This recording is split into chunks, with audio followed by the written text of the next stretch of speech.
වැඩසටහනට යමු වන්නේ ජාතික ජන බලවේගයට ඔබතුමා රොෂාන් අක්මීමන මහතාට අපි මාතෘකාව ආර්ථික නිදහස ආර්ථික බලවේග ගැන චෝදනාවක් එල්ල වෙනවා ඔබේ පක්ෂයට. මේ ආර්ථික නිදහස නැති කරන්න ඔබ හේතු වුණා කියලා. ඊට පිළිතුරක් එක්කම අපි පටන් ගමු. සාකච්ඡාව තුළ අපි ඒකට පිළිතුරක් ලබා දෙමු. අමිල්නාත් බොහොම ප්‍රථමයෙන් ස්තුතිවන්ත වෙනවා මේ වගේ හරවත් ඉතාම ආකර්ශනීය සංවාදයකට අද දින මාට ආරාධනා කිරීම සම්බන්ධයෙන් ඊයේ දින අපි ලංකාවේ 78 වෙනි නිදහස් දිනය සැමරුවා. 1948 අපි ලවපු නිදහස ගැන විවිධ වාද විවාද තිබුණත් අපි හිතනවා 48 නිදහස කියලා කියන්නේ අපි සැමරිය යුතු ජයග්‍රහණයක්. ඒකට හේතුව විදිහට මම දකින්නේ අදටත් අපි දකිනවා ලෝකයේ යම් ආකාරයක තවමත් යටත් විජිත වශයෙන් පවත්වාගෙන යන රටවල් තියෙනවා. තාමත් අපි ලබාගත්තේ 48 ලබාගත් නිදහසවත් ලබා ගන්න බැරි වෙච්ච රටවල් අදටත් ලෝකයේ තියෙනවා. ඒතර එවින් රටවල් වල දැනට තිබෙන දේශපාලන තත්ත්වය, අරාජිකත්වය, ඒ රටවල් වල සම්පත් කොයි ආකාරයෙන් කොල්ල කනවද, ඒ රටේ ස්වදේශී ජනතාවගේ ජීවන තත්ත්වය කොයිතරම් පහළ මට්ටමක තියෙන කියන බැලුවහම 48 අපි ලබාගත් ජයග්‍රහණය ඒ අතින් වටිනවා. ඒ නිසා අපි ඊයේ දිනේදී එක සැමරුවා සහ ඉදිරියටත් එක සමරන්න බලාපොරොත්තු වෙනවා. නමුත් ඒ කෙසේ වෙතත් 48 දී අපිට යටත් විජිත පාලකයන්ගේ නිදහස ලැබෙනකොට ඒ ලැබිච්ච නිදහසේ යම් අඩුවක් තිබෙනවා. ඒ නිදහස පරිපූර්ණ නිදහසක් ලෙස අපි දකින්නේ නැහැ. ඒකට හේතුව දේශපාලන නිදහස කියන එක මිලනාත් ආර්ථික නිදහසින් වෙන් කරලා ගන්න බෑ. ඒකට හේතුව දේශපාලනයේ ආර්ථිකයෙන් වෙන් කරලා ගන්න බැරි වීම. දේශපාලනය සහ ආර්ථිකය කියන කාරණා දෙක ප්‍රපංචයන් දෙක හැම වෙලාවෙම එකට බැඳී පවතිනවා. අපි සම්භාව්‍ය දාර්ශනිකයන්ගේ අදහස් බැලුවත් ඔවුන් දේශපාලන විද්‍යාව සහ ආර්ථික විද්‍යාව වෙන වෙනම උගන්වලා නැහැ. ලේඛනවලවත් නැහැ. ඒකට හේතුව මේ කාරණා දෙක එකට බැඳිලා යන්නේ. දේශපාලනයේ සම්බන්ධ ආර්ථිකයත් එක්ක ආර්ථිකය සම්බන්ධ දේශපාලනයත් එක්ක.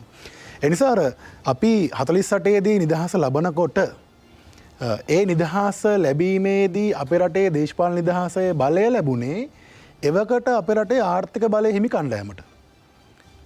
අපි ගත්තොත් සාමාන්‍යයෙන් අපි දේශපාලන බලය නැත්නම් අපි දේශපාලනයේදී අර ප්‍රජාතන්ත්‍රවාදය කියලා කියන්නේ අපිට එනකොට සර්වජන ඡන්ද බලය හම්බෙලානේ තිබුණේ 48 වෙනකොට සර්වජන ඡන්ද බලය හම්බෙලා තිබුණේ. ඒකට ප්‍රජාතන්ත්‍රවාදය හම්බෙලා තිබුණේ.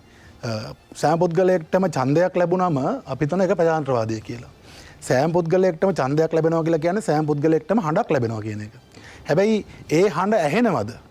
ඒ හඬ කොයිතරම් ප්‍රබලයිද කියන එක තීරණය වෙන්නේ ඒ රටේ ආර්ථික බලය හසුරුවන කණ්ඩායම කවුද කියන එක අනුව. ඒ නිසා කාගේ හඬද ඇහෙන්නේ කියන තීරණය නෙහිම. ඒ අනුව 48 දේශපාලන බලය ලබාගත්තේ අපේ රටේ ආර්ථික බලය හිමි කණ්ඩායම. ඒක පවුල් කිහිපයක්. එතනින් පස්සේ 48 ඉඳන් පහුගිය 2024 වෙනකම්ම අපේ රටේ දේශපාලන බලය හැබෙව්වේ අන්නේ පවුල් කිහිපේ.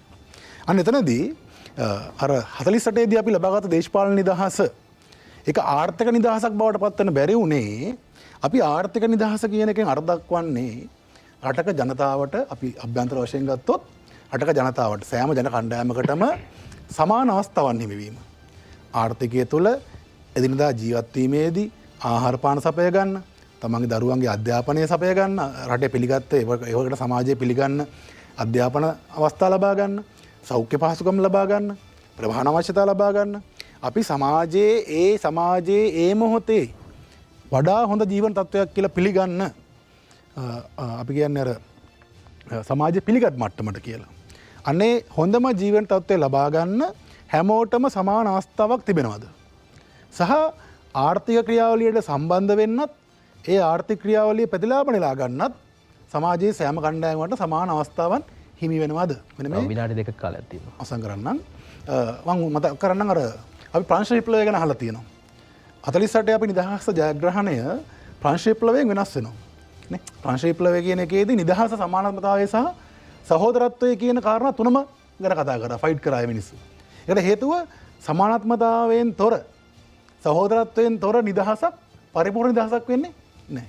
ඒතර 48න් පස්සේ පහුගිය 2024 වෙනකම්ම අපේ රටේ අර දේශපාලන නිදහස යම් ආකාරයකින් තිබුණාට ප්‍රජාතන්ත්‍රවාදය යම් ආකාරයකින් තිබුණාට ආර්ථික බලය හිමි කණ්ඩායමක් හිටියා, කුඩා කණ්ඩායමක්. ඒ ආර්ථික බලය හිමි කුඩා කණ්ඩායම විසින් මුළු සමාජය මත බලපවත්න දේශපාලන බලය පවත්වාගෙන ගියා.